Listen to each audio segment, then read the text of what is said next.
Good evening from London, wrestling fans. I'm your host, Ben Allison, and you are listening to Wrestling Republic's daily broadcast, your one-stop shop for professional wrestling, insight, news, and reviews on a daily basis. And today, it's Wednesday, and you know what that means. It means it's time for AEW Dynamite, and we're talking some news. There's a big scandal going on right now, the internet thinks. People think that Liv Morgan is trying to break up the Judgment Day by stealing Dominik Mysterio from Rhea Ripley. Is that true? Well, we'll find out. We'll try and break it down today. And more, plus Clash at the Castle ticket sales controversy, plus Death Rebel, WWE. The internet isn't happy. We're getting into all of that and more. It's going to be a fun show. And I don't even think I need to say what I'm going to say next. I say it every day, but I'll say it anyway. For a fun show, we need a fun panel. And let's kick things off with the co-host of the show, Clark Taylor. How are things, Clark? This is fun. We're having fun. I'm excited about it. It's a Wednesday. I am stoked to get into it. A little bit of Dynamite, a few other questions, maybe even a little bit of music, as you mentioned there. Let's talk about it, dude. It's going to be fun. Absolutely. And talking about music, we have somebody who's very familiar with music because he does producing, and that is Chaos. How are you, Chaos? What's good, everybody? It's your boy Chaos. Yes, happy Wednesday. I'm excited to talk about Dynamite as well as other things, but I'm even more excited because we have a little special surprise for y'all for tomorrow, but we'll get into that obviously. But yeah, I'm stoked to we have like I said, a fun panel, and yeah, I can't wait to chop it up with you guys. So let's get straight to it. Absolutely. And yes, we certainly do have something exciting to talk about later on in the show. But last but certainly not least, we have Josh Markowitz. How are you, Josh? What's up? I'm doing great. Just another great Wednesday. Excited to talk all the the good old news and social going around wrestling right now. We'll talk a little bit of music, which isn't really talked about much on here, so I'm excited to talk about that, and Dynamite as well, a bunch of other good stuff. So let's get into it. Absolutely. And let's just jump straight into that topic, shall we? It's a good one to start with. WWE. Actually, before we do that, we've got a couple of comments here. Firstly, number one, Superfly. Hello, number one. I hope you're having a phenomenal Wednesday. And hello to Coach 23 as well. Shout out to you. But let's talk about the controversy. Let's talk about WWE fans versus Death Rebel. Death Rebel have been getting a lot of criticism of WWE fans on social media over the last couple of weeks now. But it's getting progressively worse. Articles are being written about it. It's being covered by mainstream media. And if you don't know who Death Rebel are, they are the people who make all the theme songs for WWE. They took over from CFOs in, I believe, 2020, right at the start of 2020. And since then, a lot of people haven't been a fan of a lot of their theme songs. But there have been a few good ones too. So are fans being too harsh on Death Rebel? Let's talk about it, and let's kick things off with you, Clark. What are your thoughts? I mean, I'll start with a couple positives. I don't think anyone can deny how good Roman Reigns' new music is. It's awesome. It works perfect. It fits perfect. And then Seth Rollins, everyone sings his song. That's true. As well. So those two, I think have been sublime. This isn't really my area of expertise, to be honest. Like, I loved the Jim Johnson era. I love the CFO era, but I'm not out here bumping this stuff in the gym. Like, it's entrance music. I'm going to pop for it in the arena, but it's not necessarily like the music I'm listening to day in and day out. So I feel like I can't be overly critical. I haven't hated every song. I haven't loved every song, but a lot of them have fit characters. I think some of it is we've been familiar with certain songs that we liked from different superstars, and seeing them go away and be replaced is always frustrating and uncomfortable at times, depending on the wrestler. But I remember back in the day, you look at a guy like Randy Orton, came out to "Hey, nothing you can say," said he hated that song and Voices. Both are fondly remembered by many fans. Yeah, you know what I mean? Edge's Brood entrance is equally as fondly remembered as Metalingus, and so it's entrance music changes all the time, right? Like, I would love to wave my hands for Jack Perry and sing Baltimore again, but that's not going to happen. It doesn't work like that. You can't always get what you want, like the Rolling Stones said, but if you try, sometimes you'll get what you need. And so yes, I do think it's a little bit too harsh on Def Rebel, but at the same time, it's not my area of expertise when it comes to this because I'm not out here listening to WWE entrance songs outside of the product, really. Fair enough. Fair enough. We have I am Jay Skeet in the comments saying Roman's theme is cinematic. I agree. They nailed it Really with this good. theme. They've had a couple of other good ones too. I mean, Chaos. I want to get you in next. I mean, do you think the fans are being, too harsh, or is the hate kind of, deserved on for Death Rebel? Hell yeah, it's justified. They need to get scolded every chance they get. The thing is, I think the high time that it stands out is when it's the Royal Rumble, and I think that was quite evident for the past probably 2 Rumbles where there's a lot of people that have come out and then they come out to not very good reactions, probably most of the time crickets. And that's the worst thing that you would want for your wrestlers to come out, do all their to try and make an impact, whether it's their debut or it's someone that you've been eagerly waiting for, and then you hear this generic music that you would hear from the PlayStation 1 era on Tony Hawk's menu screen, and you're just wondering who's this. And I think that the problem is, I believe, is that I don't feel that they are communicating with the wrestlers to ask, all right, what do you like? What kind of instruments do you want in your song? What kind of organization? What kind of composition? I feel like they just throw in this generic stuff at these wrestlers, and they don't really have much of a say in it. Because there's many of those old school theme musics, even back when CFO was there, that you hear a lot of wrestlers saying, all right, yeah, I gave them inspirations of, I want to have like Method Man or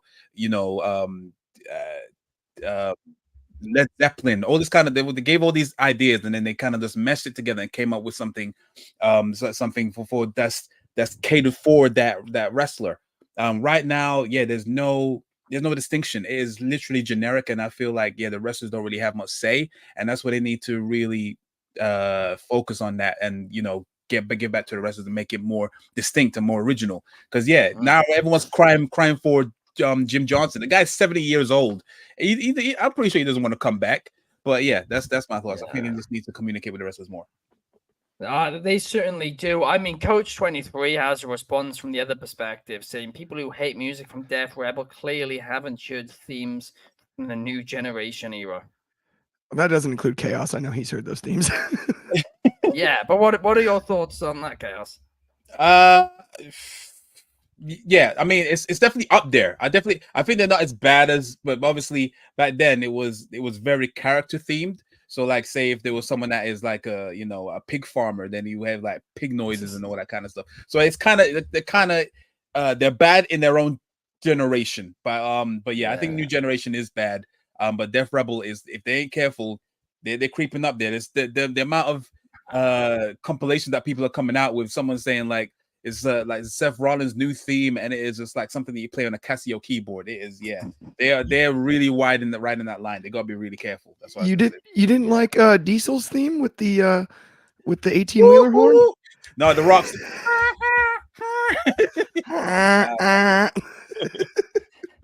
They were bad. They were really bad. Razor Ramones was the best though. Of course. No, that's that. We have Coach 23 saying Death Rebel is literally just doing their job. Blame the people who approve the themes. That's what I'm saying. Yeah, it's obviously the suit and ties. They're not really. I don't think they're communicating with the wrestlers as much as they do, because I'm pretty sure 90% or 80% of those wrestlers that have the new theme songs, or they got changed up, they don't like it. They don't appreciate it. Like, I can just imagine if Trick ever goes to the main, when he does go to the main roster, imagine them just completely giving him some mad thrash metal music. You're not going to hear Whoop That Trick, or they're going to do a metal version of Whoop That Trick. Like, you can just imagine it. You can't. I'm begging you not to imagine it. It just changes stuff for no reason. So Whoop That Trick. That rebel, read it in. Otherwise, no, out the door. Do you know what it's going to be?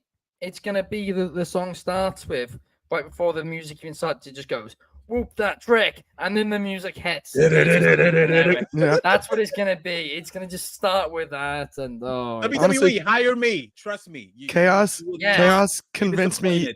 you're gonna have to add an A and call him Deaf Rebel like that. Oh yeah, definitely. Goodness sake. Tone Deaf Rebel. Tone Deaf Rebel is what I meant. Triple H, hire me. Trust me, you will not be disappointed. Sean is in the comments saying Death Rebel is awful. But Josh, do you agree with that statement? I mean, I do. It's tough because, I mean, one, yeah, I think they are being too harsh, but that's just the internet wrestling community. I think everybody's too harsh on everybody, and that's social media. That's just what it is. I think you got to take it as it comes. But like when you look, like of course they made Roman Reigns' entrance, their theme, which I think could be the best theme of all time, honestly, in terms of character and just how good the theme works with the character. I personally think it may be the best theme of all time. But like even beyond that one, like Jey Uso, Seth Rollins, LA Knight, Carmelo Hayes, I love. Rhea Ripley, I love. Like, they helped pretty much all those, and I'm pretty sure they made all those as well. So, but although those ones are good, like again, like Chaos, like the Royal Rumble was a real issue, and that's really when this thing, like this issue, WWE fans versus Def Rebel became a big thing, because like there would be big superstars and no one would know who was coming out until their name popped up on the Titantron. Like it happened to me too, because I genuinely just didn't know. And that's way different than what it used to be. It used to be everyone's theme used to be very, very different. And now it kind of just sounds like Def Rebel has like a library of like beats, and they just like kind of throw them together, and then they just like have like the wrestlers say like one of their catchphrases, and then they just like insert the trap beat. Like that's like what it sounds like. Like it happens with AJ Styles and Tiffany Stratton. Like it's just them saying something for like 3 seconds, and then it's just a random beat. Like it's just, I don't know. I think it's too harsh, and I get the joke. I do understand it, but then again, they're really not doing that good. Like I just, I feel like CFOs were way better. Of course, Jim Johnson's were all bangers, and I am someone who does pay attention to this because I do typically tend to listen to a lot of this music. Not like just any day, but like when I'm in the gym, like I listen to this type of music, and you can definitely tell the difference. Like, oh, that's CFOs. Oh, that's Def Rebel, because nothing's happening. It's just a boring beat. So, I think the few that I mentioned are good, but I think Def Rebel could do a better job. But then again, I'm not really in a place to say, because I don't know if it's the guys in the suit and ties, like Chaos mentioned, that are really approving them and stuff like that, or if it's their fault. I don't know, but I think overall WWE fans are being a little too harsh on Def Rebel. Fair enough. We have Numo on Superfly saying, I imagine every wrestlers are going to have, the start of it's going to be, I am, we are, this is. I mean, that's what This a lot of it is. This is Wrestling Republic. By the way, I forgot about the To the Moon CFO Cameron Grimes song. That's all time. I did listen to that one because I thought it was so funny. Well, that was CFO.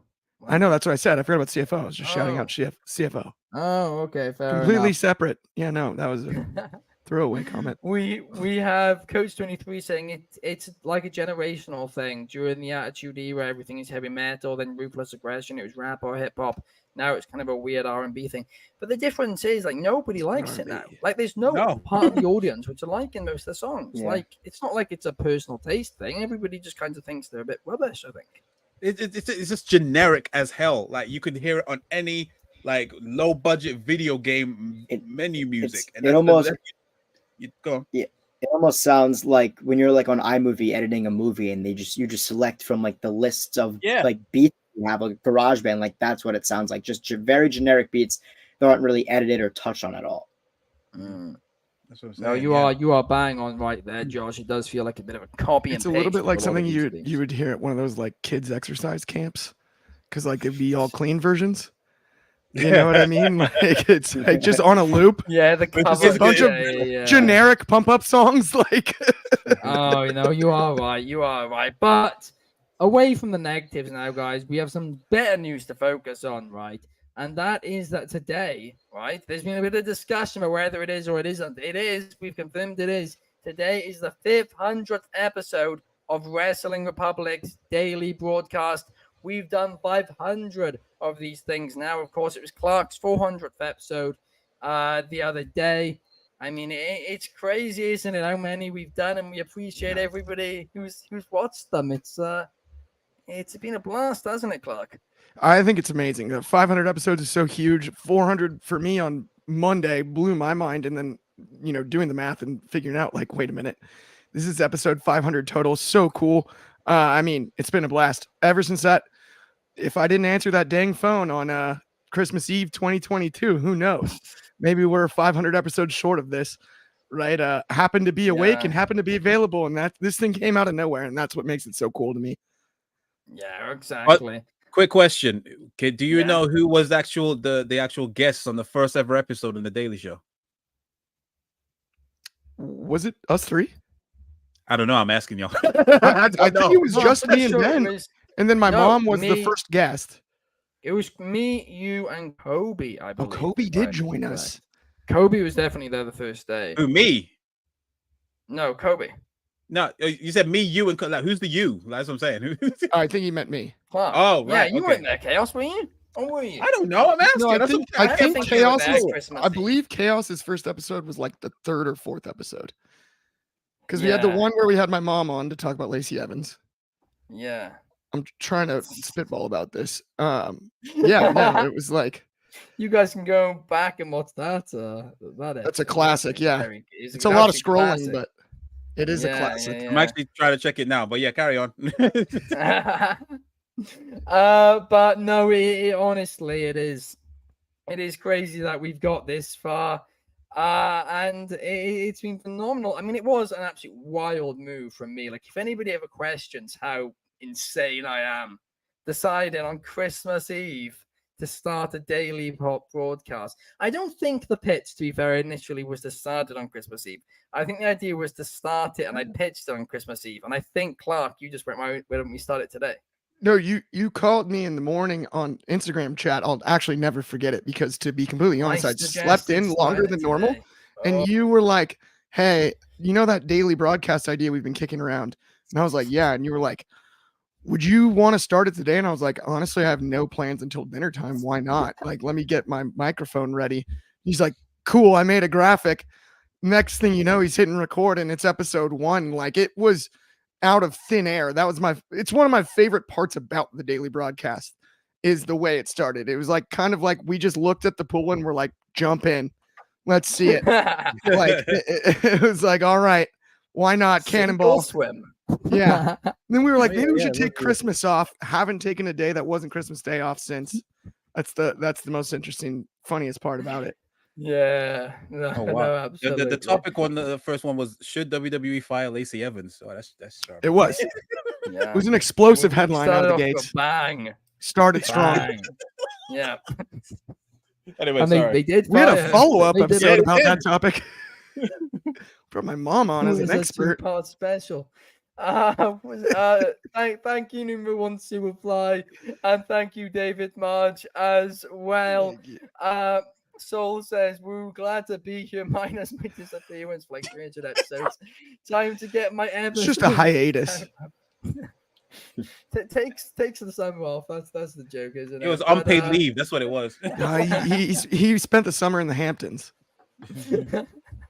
He wasn't available.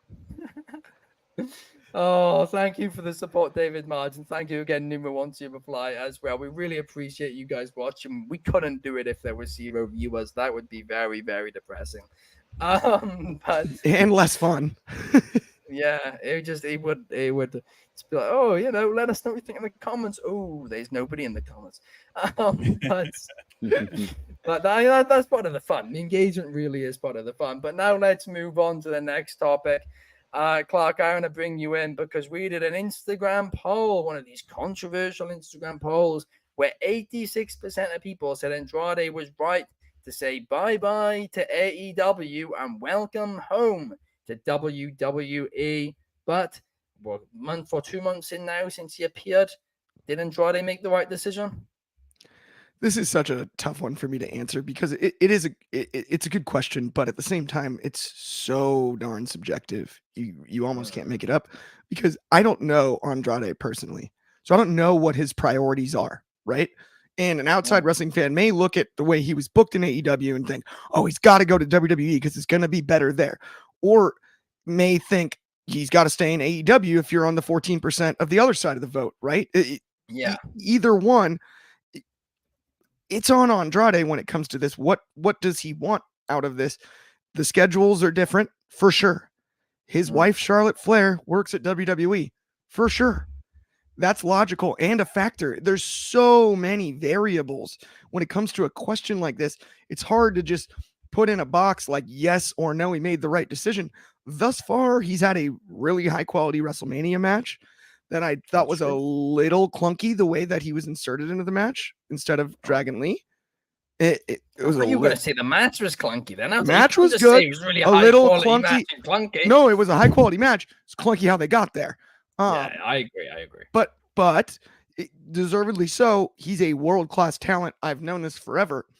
I still look at Andrade and think, just bring back Andrade and Zelina. Let her be the mouthpiece for that, but still let her wrestle as well, and have him support her would be such a cool partnership to have. And I think to elevate Zelina, and not to flip this and make this not even about Andrade, have Zelina feud with Charlotte and have Andrade take Zelina's side and elevate Zelina Vega. Now. What? They want different brands. Right this second. I'm talking down the road while he's in WWE.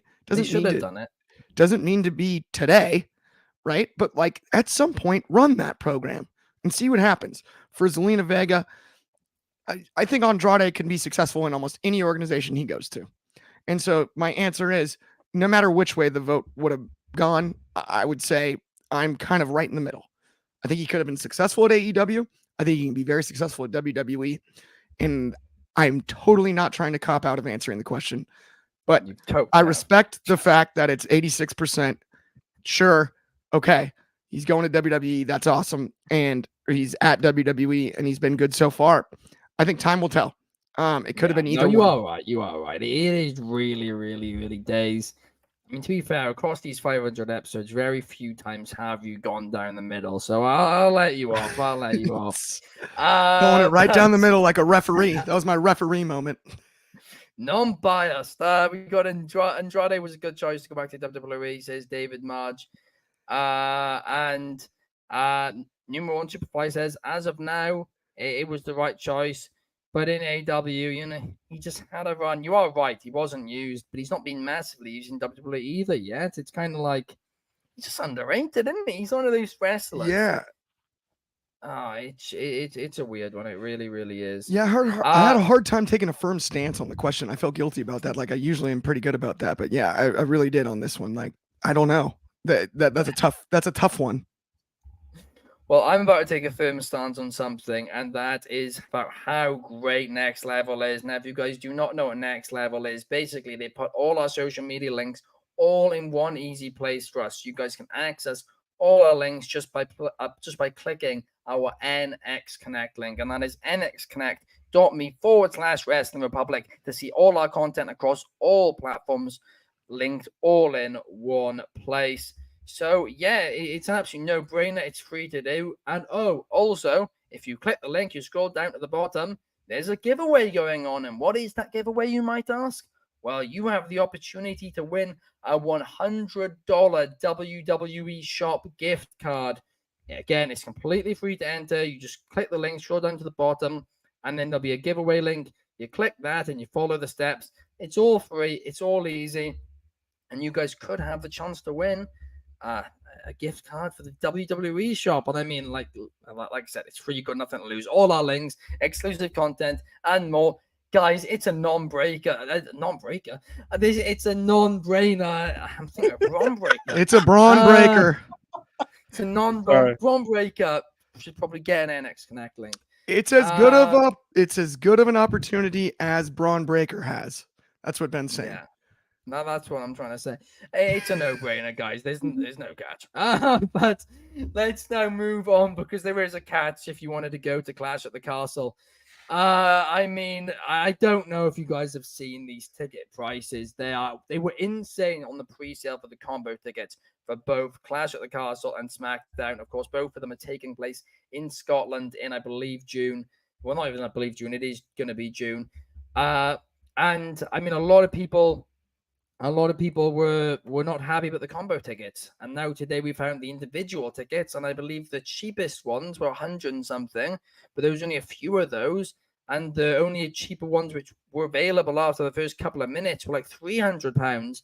and they've sold that out the entire upper decks of the arenas, and all the ringside seats are empty because they cost too much money. I mean, I said it the other day. I went on a rant about it, and I'll briefly say it again. Endeavor need to realize WWE is not UFC. UFC, there can be a bunch of, upper middle class, people go in there and stuff who, have that money, who probably can't afford to take their families, but, just go for, a night out on their own or with their mate. So they just have to worry about buying their own ticket. WWE needs to be a family event because, I mean, that's what it's always been. And that's what it always needs to be to, for the future of the business to continue going strong. Because all of us got into wrestling, and almost all of us got into wrestling as a kid. And it's stupid if they're pricing families out, and long term is going to be, more detrimental to their business than positive. But I mean, Chaos, I'd love to get your thoughts. Clash at the Castle tickets. What was your feeling on it? So imagine when I went to the inaugural Clash at the Castle. I was. That's when we met for the first time. Yes, that is correct. Yes, met you and Soul. For the first time. And imagine I got floor seats for I think it was 120 pounds each. It was me and my missus that went there. And the fact that if you want to know how close I was, I may have been on a certain WWE trailer for Money in the Bank London, something that Soul will never be able to do, whether it was in WWE and AEW show. But I digress. I'm sorry, Soul. I'm sorry. I love you. But he hates me when I talk about that little snippet of me right there. So the fact that they are actually charging almost triple that, not even just for not because right now I think now they just launched the individual tickets, and but obviously as a combo, I think a combo, the cheapest one was like $300-400, and that was not dollars but pounds. And even now those are gone, and now they're just charging £300 just for a nosebleed. For the Clash of the Castle, they are taking the absolute.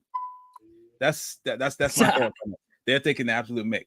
But yeah, I don't agree with it. I agree with you what you're saying. I think Endeavor needs to really snap out of it that WWE is not exactly like UFC. But I feel like they're also trying to test the waters as well to see how much people are willing to spend when or if we get WrestleMania as well.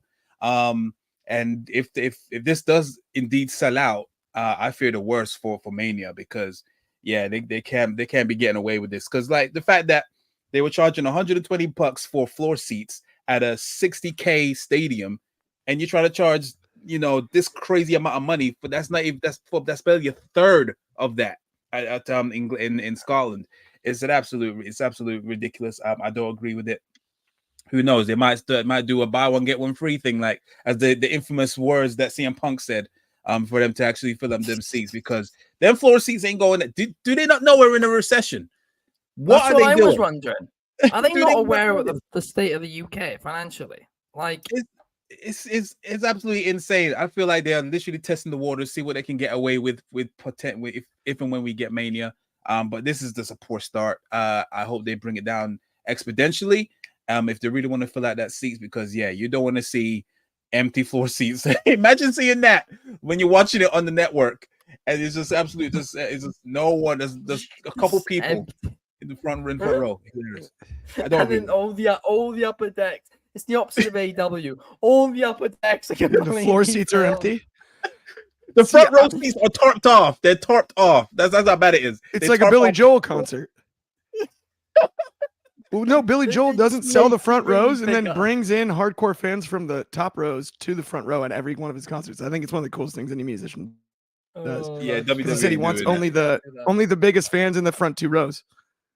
Or maybe what they do actually is they bring back the Thunderdome screens and put the Thunderdome screens. Oh my goodness! Imagine. Now, see, honestly, when we talked about it last time, though, Ben, I think the priority is different on this Clash. I think they're trying to bring high class tourism to Glasgow for this event. I think that's what they're looking to do, is sell out all the big hotels, and that's why the prices are so high. And yes, it's a shame because it cuts out a large portion of the market that would love to go to this show, but I do still think that they'll fill the venue. Unfortunately, like that's just kind of the nature of the beast on this. That's the thing. They haven't yet. To go in. Yeah, but They haven't yet. It's not like there's a few left. They're like all the upper decks are full, and like the entire thing's just Entire floor is empty. Yeah, It's it's bad. we'll It is see. really bad. It is really bad. We'll see. like crazy. it couldn't be more obvious that they made a mistake. They made a pricing mistake. And the They worst thing they've done priced- it is in Scotland. The worst thing they've done is done it in Scotland. They are not very high class people. I'm sorry, Soul, but they're not. You do They have just, nice like, they hotels got near the price Glasgow. and You it's do fun. have travel stuff there. I think this is a tourism Nobody trap. is traveling for an arena show. Like not nobody. I mean, to but be fair, very few Soul people. did, so that's a bad example. More than you think. He traveled. Not very few people are gonna. I mean, that's what's happening, isn't it? Like, it's failed. I mean, it worked for the Clash, the first Clash, because it was the first UK pay per view in a long time, and it Yeah. was a stadium. It was going to be a grand spectacle. With this Clash, it's in an arena show, and we've had tons of pay per views, and we all just want a WrestleMania. And I mean, the track to Glasgow, it's a difficult one. And Chaos, like Soul saying, Chaos, you're not wrong. Unbelievable, it's by the true. way. I mean, they've done 2 blunders so far. I mean, sure, obviously, Money in the Bank at the O2, obviously, it was great for us because it's very easy to get to, but they could have easily done that at Wembley or done it at a bigger stadium or Tottenham Hot. Like they, you know, it was such a rush to get those tickets alone. If I recall, they should do it in more bigger ones because considering how well Clash of the Castle did. Why did they keep on downgrading even more now? It's weird. I don't know what they're doing. There's plenty of stadiums in the UK like this, but it just won't Emirates? do it. Say again? Yeah. Emirates. That's a solid. Anyway, Very, very. it's a nice stadium. It is a nice stadium. I think we can. I mean, listen, they know that the same people who own SoFi own that, so you know they've got the connect. They've got the connect. No, you know, Old Trafford Yeah, needs it but more even than you anyone know, right SoFi got a little chilly both nights. And, That and open air. I also know if they do a suplex, which is too powerful in the ring, Chaos, Old Trafford might fall down with the state of it. So Probably, yeah. So but anyway, on that note, guys, let's now move on to some dating rumors, hey? Because the other day on Allison and Alice says, if you guys haven't watched the first episode of that, check that out. Cheap plug. But I said that the Judgment Day storyline is like keeping up with the Kardashians. And I mean, well, it's gotten a bit more like keeping up with the Kardashians since we last talked because the internet is convinced that dirty Dominic Mysterio is up to his old dirty tricks and has cheated on Rhea Ripley with Liv Morgan in storyline because, of course, we've seen them in recent weeks coming out of the same room together, albeit, there's a few seconds in between. They've come out of the same room, but Liv Morgan took to Instagram and there was a little something tucked in her pocket, and it was a Judgment Day bandana. I mean, it looks like there's trouble in paradise, doesn't it, Josh? Dirty Dom, yeah, it does. I got to talk about this a little bit yesterday on the daily, but I'm excited to talk about it again because now we can really break it down. So, as you said, for starters, in Liv Morgan's Instagram post, she had that purple bandana in her pocket. And, I saw that, of course, as well. That could be Dominic's bandana. But something I didn't realize, even looking more into it, was in the opening segment of Raw, Dominic had that bandana. And then in the backstage segment with Carlito, he did not have that bandana. So that was a very, very, very Good big eye. thing that I watched it back and he doesn't have that bandana on right now. So that's like honestly like an Easter egg, like kind of confirmed that this Liv Morgan and Dominic Mysterio thing is really happening. And that's that. I mean, we also saw them walk out of the same room during that in the background of that interview. So I mean, that seems like the direction they're going. And when I noticed that, it was like, wow, this is really happening. I think it's gonna be really funny too, especially because Dom's injured right now. So this is a great way to get him involved and keep getting him that heat, even though he's not even wrestling. But this is something I mentioned yesterday on the daily, and I don't think it could happen, but if it did happen, it'd be really funny. I thought that if there was not a custody of Dominic Mysterio match, but another match sort of like that, we already know we've had that match before, not a custody of him, but like a who gets to be his girlfriend kind of match. why not? Let's get a ladder match. Let's get Rhea Ripley. Let's get Liv Morgan. The winner gets to be Dominic Mysterio's girlfriend. It would be absolutely hilarious. It would just work. It would work with Dom's character. It would work with all their characters, actually, with like Rhea being like a heel, like, why am I even doing this? But then she loves Dom, and Dom is just there, like, clueless of what's going on, denying all the rumors and all this and all that. Just so much going on. I think it would be great. It's something that I can really, really see happening and working really, really well. I would love to see that. And it's just funny because it'd be the second custody of him match ever. Like, it's crazy to think there was even one. So let's just do another one. Why not? Dominic Mysterio is the Pete Davidson of professional wrestling. Like, how does this man do it? Like well, what is happening? Remarkable stuff. Yeah. But I mean, listen. Oh, there you have it. According to the dirt sheets, Dominic Mysterio's sheets are indeed getting dirty. But let's now move on to talk about the main topic. Wait, are we sure it's Tom and not Nick Mysterio that she's dating? Well, that's the thing. Maybe it's separate. I'm sure they. I'm Could sure be the debut of Nick Mysterio. I'm just saying. I bet you what's gonna happen. No, Clark. I think you've called it. I bet during this feud, when it does happen, they have like a court case about it, wrestlers' court, the Judgement Day of Dominic Mysterio, and R-Truth comes out as evidence and says, "That's Tom, that's Nick." That's Nick. That is such a Vince stuff. Do not say that ever again. No. No, I think we actually get the real debut of Nick Mysterio. I've been waiting on his debut this whole time. Yeah, exactly. But let's move on to Dynamite, shall we? Some AEW. Because tonight, on tonight's show, we have a bit of I say stacked lineup. It's a bit of a lie. We have Orange Cassidy versus Trent Barretta in a match which I'm actually excited for. This is a story that's been built up well. Then we have Adam Copeland versus Brody King for the TNT Championship. So Copeland just going through the entire House of Black. And I'm fine with that. I think that'll be fun. Then Swerve and Christian Cage meet face to face. Again, that's good too. And then we have Mariah May versus Harley Cameron. I mean, I'm a big fan of both these girls. We've not seen anything of Harley really on Dynamite in ring. So, I mean, playing devil's advocate here, why should fans care? Then we have Chris Jericho and Big Bill in action. I mean, listen, this Chris Jericho storyline's growing on me. I'll be completely honest. It is. But I was interested in this until the words in action. And now I've lost all interest. And Kenny Omega will have an important announcement as well. That'll be interesting. As Serena Deeb will speak. I don't think half of this stuff needs to be announced. But for Dynamite standards, on sale at All In. I'm kidding. I mean, genuinely, this I'm just not overly excited for it tonight. I mean, how are you feeling, Josh?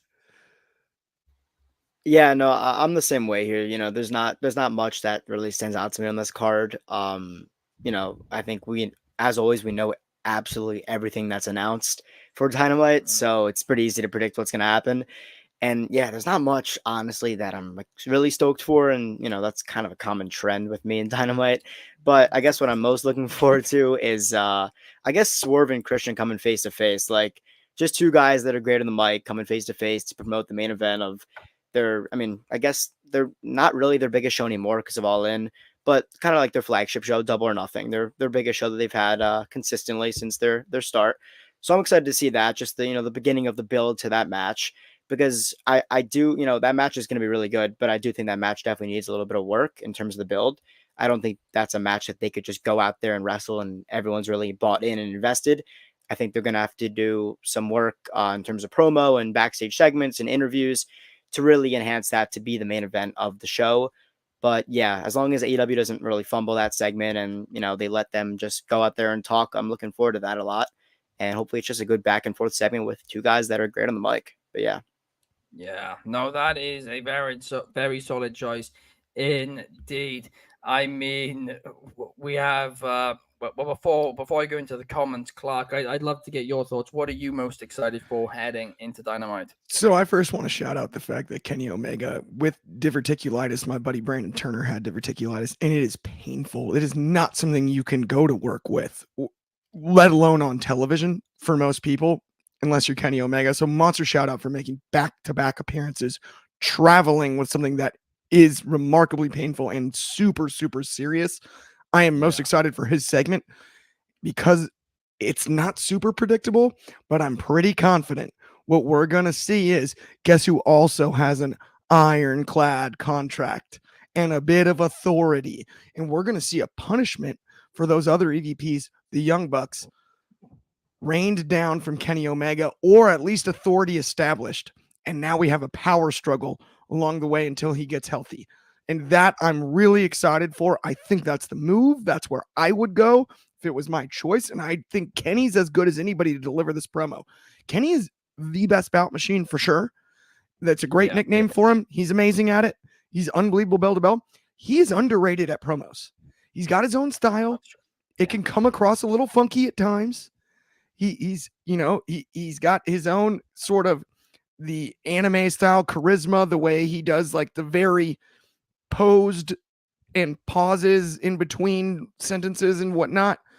But he is a great promo. And this one tonight, especially the way they announced it as a announcement, and we know that Tony Khan can't be there, I think this is one we get absolutely right because it's right up Kenny's alley. It fits Kenny's personality to come back with something. True. Hey, you guys don't like this? Watch me make this the segment of the night. That's what Kenny does. That's when Kenny Omega, the performer, is at his absolute finest. And I think that's what we're going to see tonight. I think we're going to see one of his best promos in a long time. I'm excited to see it. And I'm excited to see the rivalry that develops and the power struggle that develops at the top here when it comes to Dynamite and Collision and booking and whatnot. That's a great point indeed. I like your take, but I prefer numero one Superfly, as you say. And my prediction for Kenny Omega's announcement is that he's going to announce Tony Khan is making an announcement next week to reveal yet another announcement. That sounds very. That sounds very. Don't do it to me. We got to speak the good stuff into existence first. We can criticize it after. Chris Leclerc saying Adam Copeland versus Brody King for the TNT Championship. I'm excited for. So am I. Chris also said earlier, though, Dominic Mysterio. So you're telling me there's three? There's Tom, Nick, and Dominic? I'm confused now. Are there Mysterio? Wow. There's three Mysterio boys? The trio. I'm completely lost. Shout out, Chris. Trio championships in WWE. The Mysterio boys. Coach 23 saying Kenny's promo style is a throwback of 80s wrestler in terms of cadence and energy. Great shout indeed. That it's a mix of 80s wrestling, Japanese promos as well, and animated. Clark's point. It's a mix of all three, and it's unique, but I do think it works well. But Chaos, what do you think works well on tonight's card? What are you looking forward to heading into the show? I've actually forgot Dynamite was on this week. No, I'm joking. I'm playing. No, it's I'm joking. No, it's Wednesday. I know, but actually, I ain't gonna lie. Send me a voice message earlier thinking it was Thursday. So I did. Yeah, that is true. Yeah, I'm losing my mind. But yeah, no. To be fair, Dynamite has been much better in recent weeks than before. But yeah, this one, it looks a bit like almost like a filler episode. This kind of feels like, like a Naruto episode that is just filler and you can easily skip. But yeah, I think it should be interesting, especially when it comes to Adam Copeland against Brody King. The fact that they're throwing each House of Black member at him and wearing him down. It wouldn't surprise me if Malachi Black ends up being the TNT champion next, which I would be here for. It's about time that Malachi Black got a singles title run. I'll be so here for it. And this could be what I think the reason that Adam Copeland is so interested in this is because this could be something that he kind of wanted to do with the Judgment Day before they go all spooky booky and and all that stuff. So I feel like that's why this is kind of his wheelhouse. He wants to see where he can take it. But yeah, I'll be happy with Malachi Black because right now no one's really saying who should dethrone Adam Copeland, and I think he's the perfect candidate for that. Obviously Swerve again and Christian Cage. I do love the segment that they did last week was great. I think that match at Double or Nothing's going to be great. So yeah, the whole build up with that is going to be phenomenal, I think. And they need to put more momentum, more fuel into Swerve Strickland's rocket because I don't feel like they're really presenting him as the great champion that he can, or the big megastar champion that he could be. I know it's early days, but it's right now it's a bit wishy-washy with his presentation, but we'll see what happens. And obviously the Kenny Omega announcement, I feel like that's going to be great. I think I agree with everything that Clark said. With the way he obviously presents himself in the promos is underrated as well. Like I say, it can be a bit corny sometimes, or it kind of comes off a bit, but he handles it well, and he can definitely carry a storyline further on. So those are the three things I'm looking for. Everything else in there is a straight filler. I don't care about the Orange Cassidy Trent Barretta thing. I don't care about the Mariah May. wow. And yeah, it's just I don't buy Trent Barretta. I'm sorry, he's not a good heel. He's just ass. I'm sorry. I just want this thing to be over with. Besides the parking lot brawl, that was fun. It was fine, but him presenting as a heel, yeah, nah, you ain't that much of a bad man, bro. What do you think Sue thinks of all of this? He needs to go home and make cookies. That's In what a I'm saying. van. What do you think about Trent's mom, Sue? I mean, she was Poor driving Sue. them in the van. I mean, She needs to has go back be on a gutted. school run. That's what she needs Chuck to do. was Stay out like in the a ring. second son to her, and Orange was like a third. I mean, Sue has to be Sue needs to heartbroken. get the band back together. I am Cookies, yeah. gutted personally for Sue. This is career destroying for Sue. If Nick Wayne's mom wasn't a heel, I would love to see Sue as a heel. Sue versus Mrs. Sue Wayne. versus Nick Wayne's mom. Book it all in. Yes. Nick Wayne's mom needs to Opening match. Anyway, Sue versus Nick Wayne's mom. Book it now. David Marge is saying House of Black is always entertaining. I agree. And Ruben Barber says, watch NXT last night. Chelsea Green looks like a legitimate contender. Absolutely. And watch NXT off the air. Our NXT post show with Clark, Shard, and Drizzy from yesterday, because they broke the episode down. But it was certainly a great episode. But thank you guys so much for watching. It's been a real fun show today. 500th episode. Thank you, Chaos. Thank you, Josh. And thank you, Clark, as well. We will see you guys. One second. Give him 1 second. Oh, announcement. Yeah, exactly. Major announcement. All right, everybody. On tomorrow, same time as you will see on the Daily Show, is the debut episode of Take It to the Game. If you watch the previous episodes of Take It to the Table, we usually do like little video game bouts on 2K. Obviously, I was the undisputed Take It to the Table 2K champion. Obviously, we faced Soul, Mr. Rhymes, Rides, all them guys. They're going to be back on this new season, but it's now called Take It to the Game. The first debut episode is going to be me against, obviously, the Joker to my Batman, the egg yolk to my egg whites. It's none of it. Spaghetti to your meatballs. Yeah, that's the spaghetti to my meatballs. He's definitely going to be the debut episode. And we will see if his losing streak continues, because we all know that he absolutely sucks at 2K. So will he actually defeat the Take It to the Table champion? Tune out tomorrow, 8 p.m. UK time, and everywhere else, your respectable. And the daily's at a special earlier time, so it's even better. You can watch that episode and lead you right into the daily. You've got there will be a gap between. Slight gap. It'll be like an hour and a half. Everyone needs like a breather. No, because we're an hour early tomorrow. We're at 2:00. Yeah. Well, how long did you guys play the game for? How long did you play it for? It's a 20-minute episode. So yeah. No, you'll have a big gap. Get yourself a bacon cheeseburger and have an excellent Thursday. Watch Dynamite. You could do all those things in that time. But yeah, tomorrow, 8 p.m. UK time, 12 p.m. Pacific, 3 p.m. Eastern is Take It to the Game. Then tomorrow at 10 p.m. UK, 5 p.m. Eastern, and 2 p.m. Pacific will be the daily broadcast, an hour earlier than it usually is on Thursdays. It's 11 in Hawaii. 11 in Hawaii too. 6 in Manila. I think we should make shout out Coach 23. Anyway, on that note, we will see you guys tomorrow. Peace.